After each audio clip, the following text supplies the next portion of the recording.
আমি এই মুহূর্তে আছি উত্তর 24 পরগনা জেলার সীমান্ত শহর টাকিতে।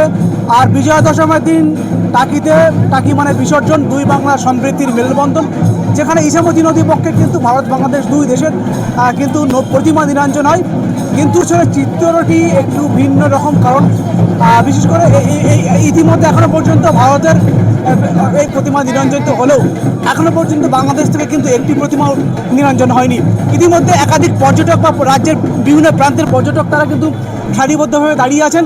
আমি একটু দেখাতে বলবো, ইতিমধ্যে একাধিক নদীপক্ষে কিন্তু নৌবিহার করছেন, বিশেষ করে প্রতিমাও নিরঞ্জিত হচ্ছে।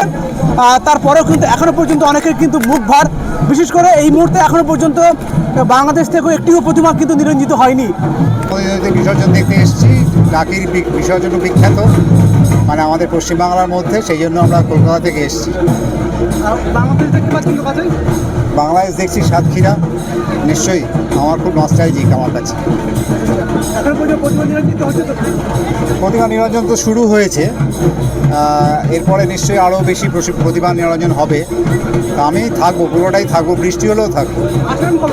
ইতিমধ্যে কিন্তু ইছামতি নদী পক্ষে টাকিতে একেবারে টাকিতে যারা দর্শনার্থীরা আসেন তারা কিন্তু একেবারে লম্বা লাইন দিয়ে কিন্তু ব্যারিকেড করে দাঁড়িয়ে আছেন, কখন সেই প্রতিমা নিরঞ্জন তারা হবে। ইতিমধ্যে আজকে অনেকে দিয়েছে আজকে নাকি ভাষণ হবে না বা এরকম ব্যাপার, যেরকম না, আজকে তো ভাষণ হওয়ার কথা আজকে রয়েছে। তো একদিন মানে একটা ভালো জিনিস জানলাম যে এখানে নাকি যারা আপনার যেদিনকে দশমী মানে যেদিনকে বিজয়া ঘোষণা করা হয়, সেন্ট্রাল গভর্নমেন্টের তরফ থেকে ছুটি দেওয়া হয়, সেদিনকেই নাকি ভাষণটা হয়। তো কোনো বৃহস্পতিবার বা ওরকম কিছু নেই।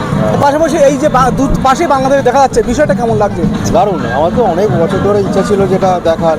তো যাই হোক, আমরা 3 বন্ধু এসেছি আর আচ্ছা, বাংলাদেশ কাছে দেখতে পাচ্ছেন তো? হ্যাঁ। বাংলাদেশ দেখতে পাচ্ছেন, এবং সেই একই সঙ্গে কিন্তু প্রতিমা নিরঞ্জনের দিন দুটো বিষয় কিন্তু তারা উপভোগ করছেন।